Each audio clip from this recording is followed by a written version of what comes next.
Hello and welcome to this BioProcess International Ask the Expert webcast. I'm your host, Alex Nicolaitis, the webcast coordinator for BioProcess International. Before we get started, just a couple of notes. This webcast is being recorded and will be made available for replay in the webinars section of our website. We've muted the audio lines, but we welcome you to type in your questions for our speaker in the question and answer window on your screen.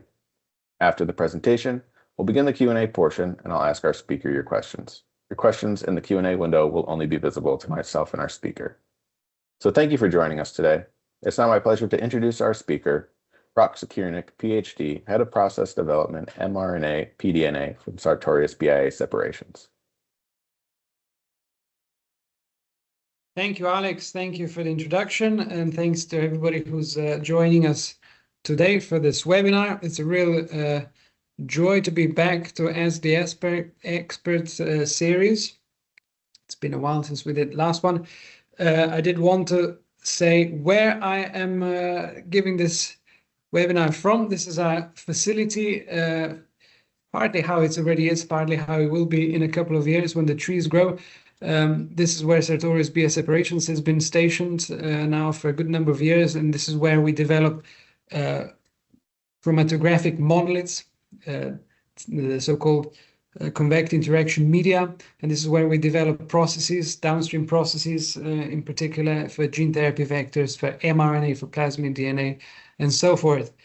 You're welcome to visit for our science, but also for what goes on around us. We are surrounded by vineyards and mountains and lovely views, so we always try to combine science with high quality of life. So welcome to Slovenia.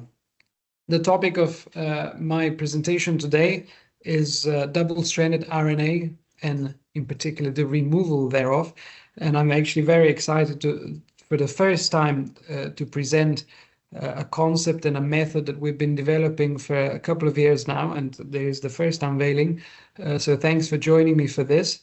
Before we remove double-stranded RNA, I did want to spend a couple of minutes just considering how we make mRNA in the first place, and as we make it, unfortunately, we're going to be making some double-stranded RNA byproduct as well, which we'll then be removing. So bear with me for a couple of slides just to get everybody on the same page with regards to what's mRNA, how it's made by IVT reaction, and then we get into the crux of today's talk, which is double-stranded RNA removal. I like to think about mRNA in relatively simplistic terms because that's what helps us consider the tools that we have at our disposal to remove the impurities.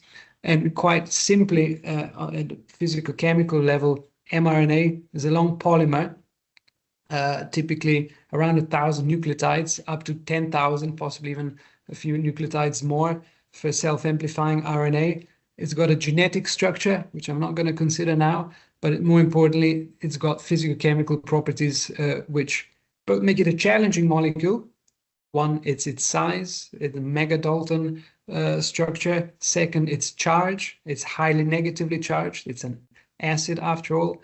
It's quite hydrophobic if it's put in contact with any salt. And it's got this wonderful feature that nature has engineered for us chromatographers, which is a polya tail. Polya tail will feature prominently in the rest of today's talk, and probably not for the reasons that you would expect. And how mRNA is made, I like to think like my children think in terms of building blocks. So if this works for me, a small Duplo house should appear. So this is the product. What does it take to build this product, this house or a ship or a monster or whatever we're building out of these blocks? Well, we need the blocks. And this is the fundamental concept about making mRNA by in vitro transcription. This is a high-level summary of the essentials that are required to make mRNA by the process of in vitro transcription, meaning turning a DNA template into an mRNA message. We need the template, which is typically some sort of double-stranded DNA. We need an RNA polymerase, typically T7. We need the building blocks, which are NTPs, sometimes modified, such as pseudouridine or N1-methyl pseudouridine. Quite often we need a capping reagent. We needed more than we think we do magnesium chloride. And then we add a couple of things to help the reaction tick, which is pyrophosphatase, RNase inhibitor, and other things. So it's a complex reaction. We've been following this reaction with a technology, which I do want to briefly mention because I think is important and interesting. We've developed this concept of rapid at-line analytics of IVT reaction, where we use this wonderful machine called PATFIX.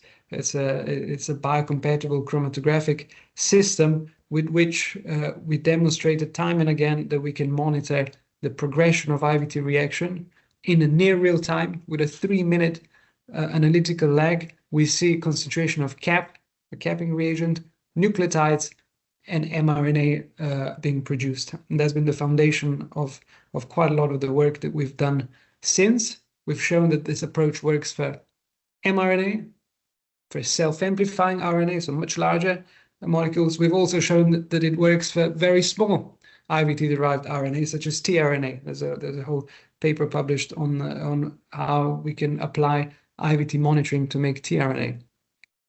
One aspect where this, I think, will be quite interesting and useful to the industry is where we compare, for example, or where we monitor the activity of our polymerases. We all know that a unit of polymerase activity is relatively poorly defined, and so getting some units of activity from one vendor does not necessarily compare to another. So how do we compare? Well, this approach to IVT monitoring gives us a really nice way for standardizing units of activity of polymerase from multiple various vendors, and you can see what a difference it makes to compare 5 different vendors of polymerases diluted down to the same nominal unit of activity. We've taken this in quite a lot of directions. Of course, the most powerful way of using IVT monitoring is to couple it with digital tools, and we've done that a lot in recent times. If you're interested in our work in this respect, I refer you to these publications where we optimize IVT reaction by 1 factor at a time. We then perform IVT reaction in an automated bioreactor to make multi-gram scale of mRNA in an Amber 250 bioreactor. And then finally, we coupled at-line IVT monitoring to digital tools to break the world record in IVT yield, which we currently hold, we believe, at 25 gram per liter. It's not magic. It's actually completely straightforward science once you consider what are the drivers of IVT yield. It's all described in the publication there. And how this relates to the topic of today's discussion is that IVT conditions themselves have a big influence on double-stranded RNA formation. We touch upon this in the paper. I'm not going to go into great detail about how IVT design influences double-stranded RNA. We'll focus more on the removal, but those two are intrinsically connected. And please, for more questions about this, you can reach out to me or read a paper or so. Just 2 final thoughts, because I do think that this is interesting to anybody who is dealing with double-stranded RNA, because you're probably also connected to IVT design and in some way. With the approach that I've shown on monitoring the IVT with at-line monitoring based with PATFIX, we've shown that we can control reactions without capping, with capping, self-amplifying RNA production with various caps. We can monitor fed batch reaction or continuous fed batch, and this is all by this point described in literature that's been coming out. So please feel free to read this. And then finally, we can upgrade the method of looking at IVT with a simple enzymatic digestion, which is selective for capped mRNA. So there's an enzyme that does not digest capped mRNA, but does digest down the uncapped mRNA. And so if we couple that to IVT monitoring method, we can get a very straightforward high throughput capping efficiency assay, which I show an example here. So in a very, with a again 3-minute analytical backlog, we have information on whether our IVT has generated capped or uncapped mRNA, and that's this method is also described in the reference I give here. So we've made mRNA by IVT, but we've also most probably made at least some amount of double-stranded RNA. Why? Because the polymerase is an enzyme that takes a template and it simply incorporates nucleotides based on the template. Now, if the template has become the RNA itself, then the RNA polymerase uses RNA and starts to form a complementary sequence to our target. Now that generates a so-called antisense double-stranded RNA, or a so-called 3' extended double-stranded RNA. Both of them are problematic, relatively large forms of RNA that contaminate our desired mRNA preparation. There's also another flavor of this, which is double-stranded RNA formed from abortive transcripts, so short RNA stretches that have complementary sequence to some part of the mRNA message, and they hybridize onto our target mRNA, and to the immune system they would be recognized as double-stranded RNA. So those only the far right hand molecule is our target mRNA. The others are at least 3 known flavors of double-stranded RNA, which activate toll-like receptors in cells and generate a strong immune response, thereby essentially shutting down the molecular mechanism which we want to activate. So we want our mRNA to be translated, but all of these impurities shut down translation. So they are being counterproductive and potentially dangerous. We want to remove them. The classical way, based on literature from the 2010s, let's say, by Catalin Caricot and others, has been reverse phase purification. And we worked extensively on reverse phase purification because it's a very robust and scalable method of removing not only double-stranded RNA, but also a couple of other impurities. And we've described this in a recent publication in Molecular Therapy Nucleic Acids, where we show that either in linear gradient or in step elution strategy, we remove at least 3 types of impurities. First, we remove large 3' extended or full complement double-stranded RNA, which are larger than our target. We remove the short abortive RNA fragments which form double-stranded RNA stretches. In the middle of the gradient elutes our target. That's one class of impurity. But we've also shown in quite some detail that we remove simply shorter RNA stretches. So on a fragment analyzer, we would see this here. So these are short RNA fragments that, for whatever reason, we don't fully understand yet the reason, they've co-purified with mRNA through the first capture step.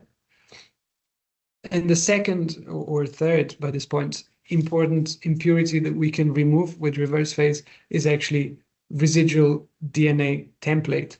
That's also co-purified through the first capture. We monitor this by a variety of methods. One is with agarose gel, one is by PATFIX analytics, where we see residual DNA template in early and in late fractions, but not in our target main mRNA fraction. So the main mRNA fraction coming out of this is DNA free, it's dsRNA free. So this is what reverse phase can do for us. Scalably, we've demonstrated nice scalability of this approach and high recovery. So we don't lose any material on the column. The recovery of reverse phase purification depends solely on the input purity. There is one downside to reverse phase, which is that it uses organic solvent, and we understand the industry at the moment is not yet fully equipped to handle organic solvent in every facility. So we were essentially challenged to think about alternative approaches, and we've thought about this for quite some time. I did want to throw in one more piece of information. It's the following. The practical use of reverse phase that we see in modern life, let's say in modern mRNA life, is this. We quite often get sent materials that people either buy or make, and they say, can you do something else with this? Can you get some more purity from this RNA? This is a case in point. We were sent this material. This was J2 dot blot. It showed a positive signal suggesting there was still double-stranded RNA present in the sample. When we put it through our analytics, we saw residual impurities there, which look like residual nucleotides. When we put it on a fragment analyzer, we saw a fragment of about 200 nucleotide along. This is mRNA that you are able to buy, let's call it, on the market. This would be the quality of mRNA that probably would go into encapsulation studies or elsewhere. It was not as pure as it could be if final polishing has been done. We put it through one simple reverse phase experiment. We saw actually two quite large impurity peaks, and only the final peak contained the target mRNA. This pure peak was dot blot negative. It was super pure on fragment analyzer, and on our PrimaS method, it contained only the mRNA peak. So there's a lot of purity improvements we believe we can achieve still, also with the mRNAs that are currently commercially available. So if this rings any bells, feel free to reach out, and we can see what we can do with your RNA. And so with this, I do want to transition to the final and most important part of the talk, which is what we've done since being, like I mentioned, challenged to transition to an organic solvent-free double-stranded RNA removal system. We had to think hard, and we had to think about what is it that holds double-stranded RNA as an impurity together. And if you took a magnifying glass and put it over double-stranded RNA, what you see is essentially classical Watson-Crick base pairing. So this is not high science anymore. You see G's pairing with C's, and you see A's pairing with U's. And so the conceptual step that had to be taken was to say, what does it take to disrupt hydrogen bonding? And there are at least two possible answers. One is high temperature that we use in PCR every day. But the second is actually pH modulation. If we think about the chemistry of the nucleotides, we realize that there are at least two hydrogen bonding acceptors. One is here, the other one is here, that have pKa values that are, let's call it, in a workable range. This adenosine, the nitrogen, this adenosine has a pKa of 3.5, whereas the one in cytosine has a pKa of 4.2. The logic was that if we protonate those two nitrogens, they would no longer be able to accept the hydrogen bond. If they're no longer able to accept hydrogen bond, they would not be able to form a base pair. Simple idea. Does it work? So the idea was to go below pH of about 3.5 to protonate hydrogen bonding acceptors, disrupt hydrogen bonding. Does it work? This was it's not quite the first dot plots that we did, but it's a dot plot that's we can very happily share, and it works completely like you would expect based on this theory. As soon as you come to pH range of about 4.5 or at least 4, you start to see dot plot signals turn negative, if you like. By pH 3.5, you don't get a dot signal even for 1000 base pair synthetic double-stranded RNA.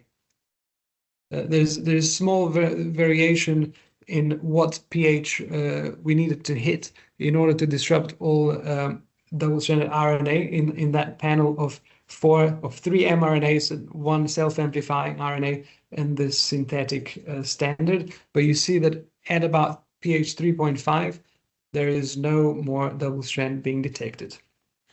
Then you might ask, is this because RNA has been degraded?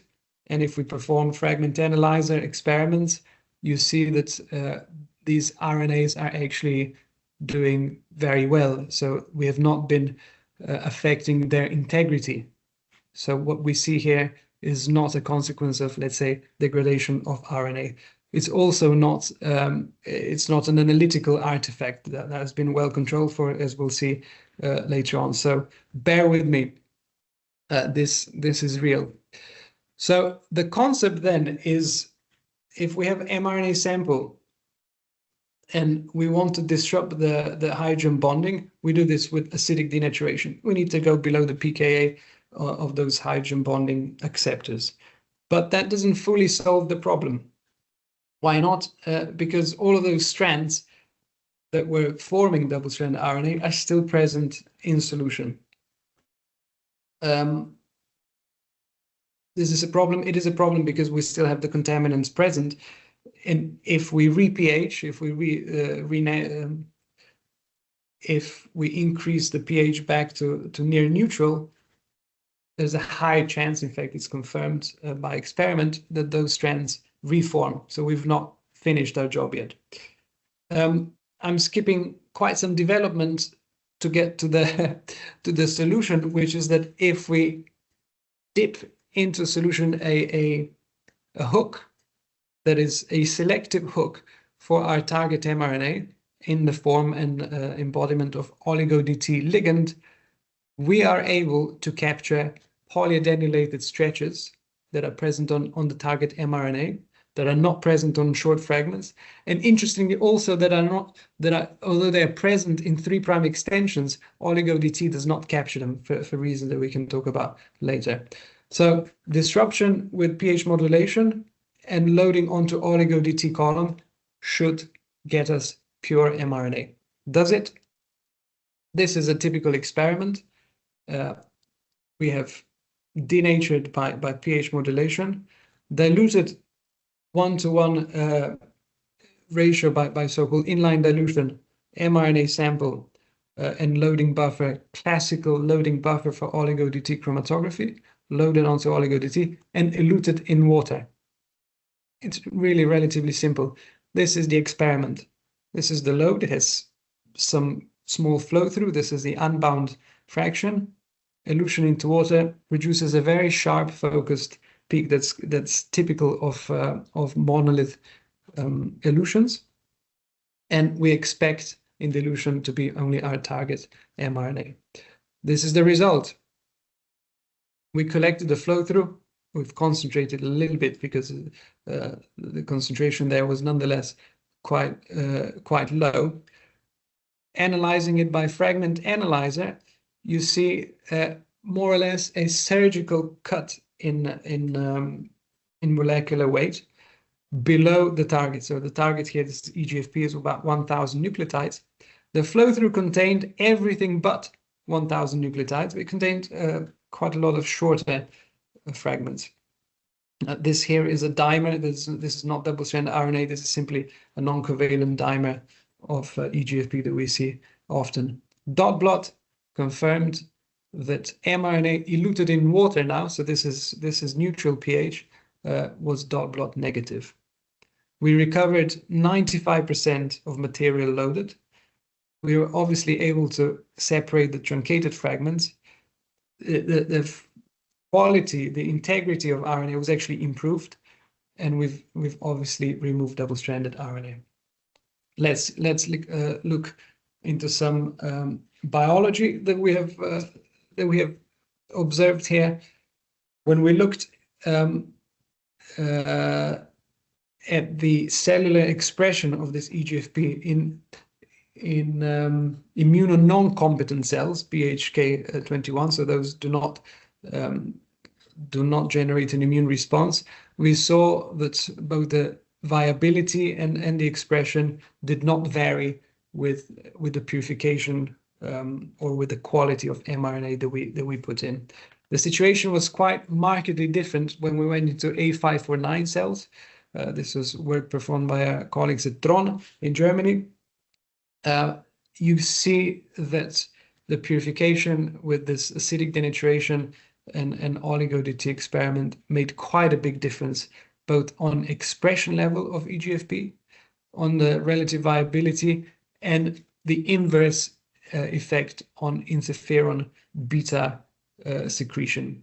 We more or less did not detect any interferon when mRNA was purified the way that I described. We control that against just one Oligo DT purification, as well as against classical kit-based purification of mRNA.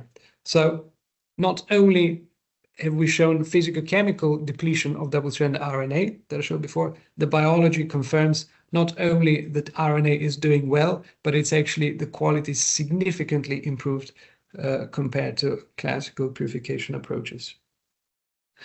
We've done the same also for a self-amplifying RNA system, and to cut a long story short, we see identical responses. So testing in an immunocompetent cell line shows marked increase in expression of self-amplifying RNA, and it shows a marked decrease in interferon secretion when self-amplifying RNA is purified the way that I shared. So does this work generally or just for our two constructs that we've selected? Here I show an example of 4 RNAs. 3 of them are classical mRNAs, up to 4,000 nucleotides. We see consistent purity improvement if we purify the mRNA by acidic denaturation coupled with Oligo DT, negative dot plots in all elutions. And we see, again, a markedly increased quality of self-amplifying RNA. And arguably, there was a shadow of dot plot that we detected for this particular construct there, but quite often we see also negative dot plot in elution, even for self-amplifying RNAs. Giving, again, 2 real-life examples. This is a different EGFP construct. So not the same experiment, not the same backbone. Everything about it was different, and we've tested the approach like a case study.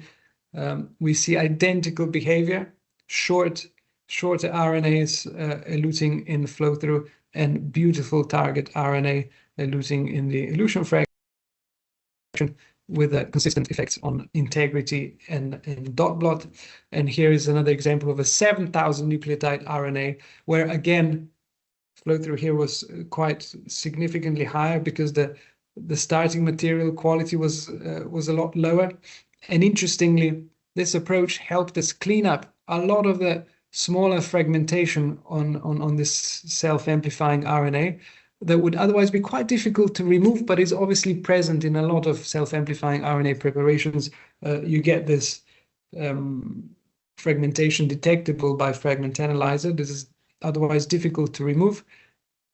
By simply pH denaturing and passing it through Oligo DT, we got all of this shorter material nicely in flow through, and you see that the elution quality was markedly improved.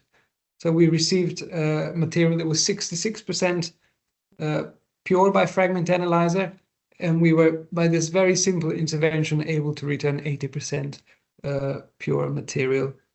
Like I've mentioned before, the dot plot signal on this material was completely negative.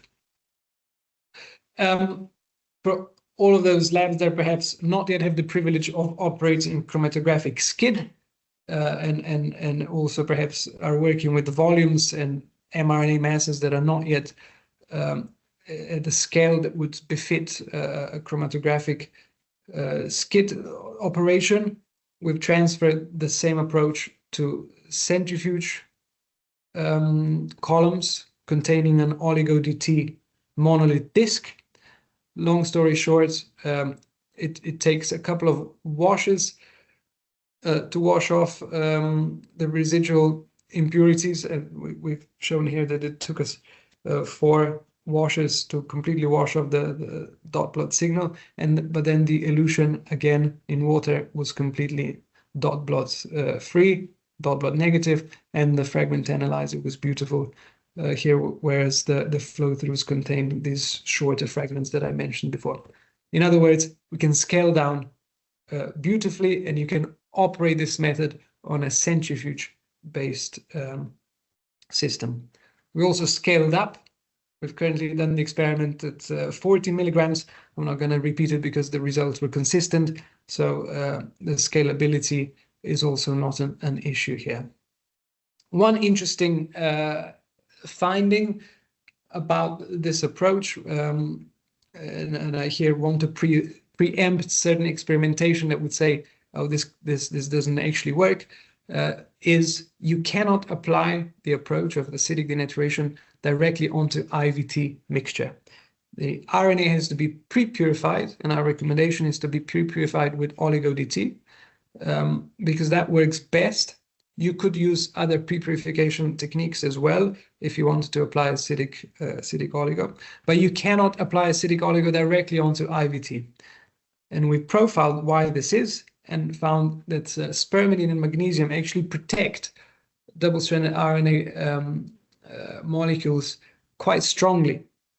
So low pH actually competes with these strongly cosmotropic salts, and spermidine, which has a particular effect on double-stranded RNA anyway. So pH is seemingly not as efficient at disrupting double-stranded structures. So we need to first remove spermidine and magnesium, and preferentially other IVT components as well, before we can apply our acidic denaturation technique. So bear that in mind. Finally, we wanted to combine our learnings on reverse phase purification and analytics of mRNA with this novel acidic oligo DT approach. And we said, if we claim to be removing impurities by acidic oligo DT, we ought to be able to see those also on reverse phase. So what we've done was we've taken the elution from acidic oligo, and we've taken a flow through from acidic oligo, applied both in a separate experiment onto a reverse phase column, operating a linear gradient, and we saw gratifyingly exactly what we expected. So elution, meaning elution from acidic oligo DT, where we claim to only collect the target mRNA, contained, you can see this by fragment analyzer, more or less one population of RNA, and dot plot of all fractions, apart from this fraction 15, which arguably had a small shading there, but the majority of all fractions was dot plot negative, meaning we have purified the target mRNA, but in the main elution of oligo DT.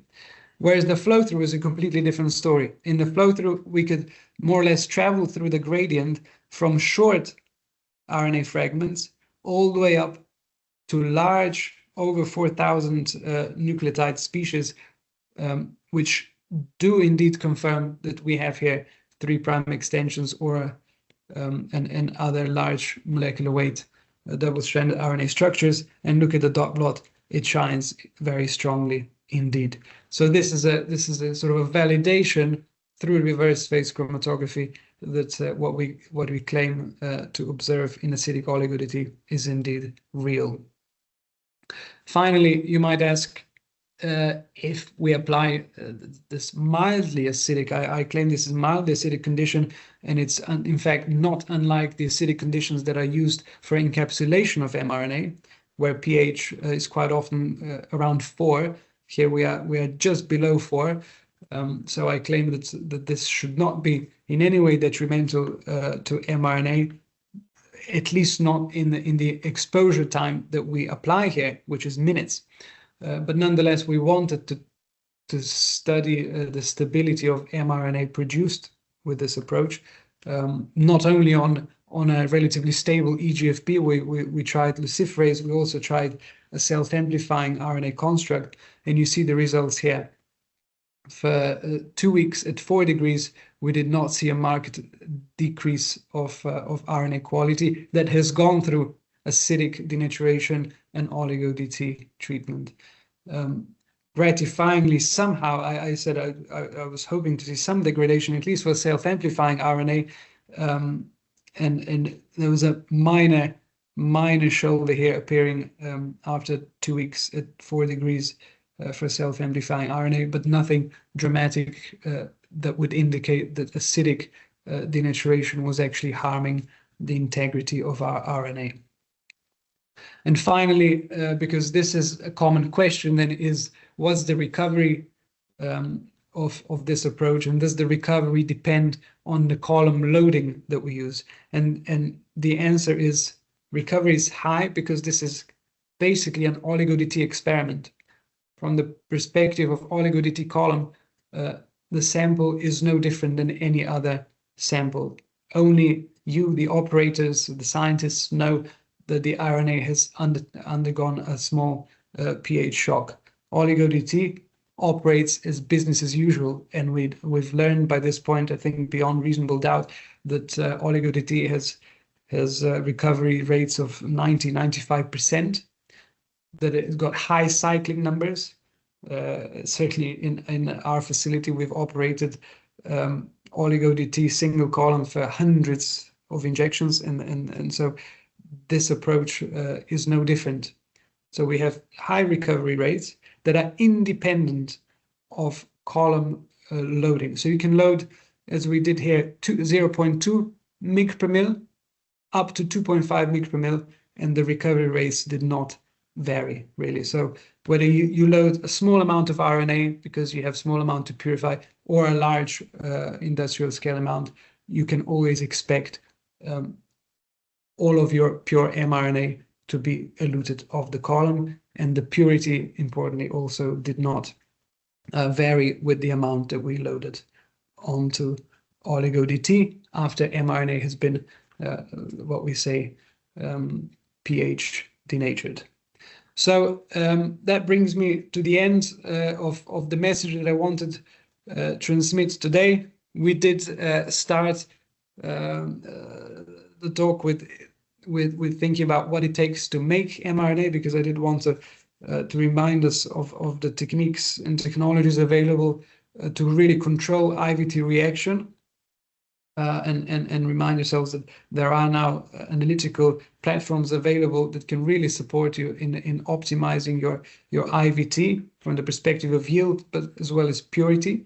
But that typical IVT still generates at least some small amount of double-stranded RNA, and I've shown you 2 approaches to remove it. One, classical reverse phase based, which has been around for a couple of decades, and now this exciting new approach, which is unveiled for the first time today, which is acidic, what we call acidic oligo-DT, where double-stranded RNA is first denatured by simple pH modulation before loading onto oligo-DT column under classical conditions and eluting RNA in water. And I've shown you that this achieves very high double-stranded RNA clearance for mRNAs and for self-amplifying RNAs with high recovery. We saw over 90–95% recovery, high stability of RNA, and loading independent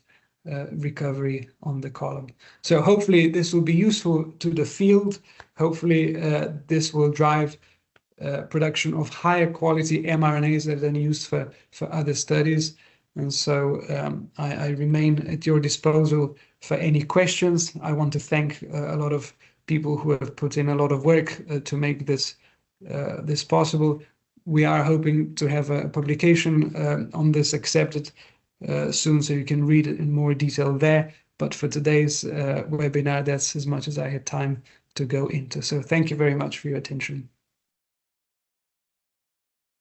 Okay, great. And as a reminder to our audience, you can go ahead and type in your questions for Rok now. So our first question is, does this method also work if we use modified nucleotides? Yeah, so the method will work just the same. Modified nucleotides typically give rise to a lot less double-stranded RNA than wild-type nucleotides in IVT. So in a sense, the method will have less work to do, but it would not matter to the method whether you use modified or unmodified nucleotides in explicitly pseudouridine. Yeah. And what's the longest RNA that you've tried? The longest we've tried in our hands, I think I've shown, which is 9,000 nucleotides, self-amplifying RNA construct. We've now, of multiple kinds actually, we did 7,000. So I believe that we've actually more or less covered the relevant size range for mRNA, so from 1,000 nucleotides, where I've shown multiple examples, to multiple examples also of self-amplifying RNA. And we've seen that it applies really broadly. Very happy with that. All right, well, it looks like we are running a bit short on time. So if we don't get to your questions, we'll be passing them along to Rok, who could follow up with you directly. Please go ahead and continue to type in any questions you have, and we'll get those passed along. The last question for the webcast is, how many cycles can you use Oligo DT for? Too many. We have columns in our facility that we've literally injected 1,000 times, but that's not an answer it's not an official answer, because it really depends on validation of cycling. But Oligo DT is a pretty robust column. And even though there's the word acidic mentioned here, the Oligo DT does not experience any acid exposure, if you see what I mean. So Oligo DT in this experiment is treated as normal. So if normal use of Oligo DT gives you several hundred cycles, this one will do just the same. So you can really rely on the high performance of Oligo DT column, also in the context of this acidic double-strand RNA denaturation. All right, well, Rok, thank you so much for your time today. We greatly appreciate it. Thank you. It's been a pleasure. The recorded version of this webcast will be available for on-demand viewing on our website, and as a registered attendee, you will receive a follow-up email providing you with the direct link. We look forward to having you join us at future BioProcess International Ask the Expert webcasts. Look for those announcements in your inbox. Goodbye.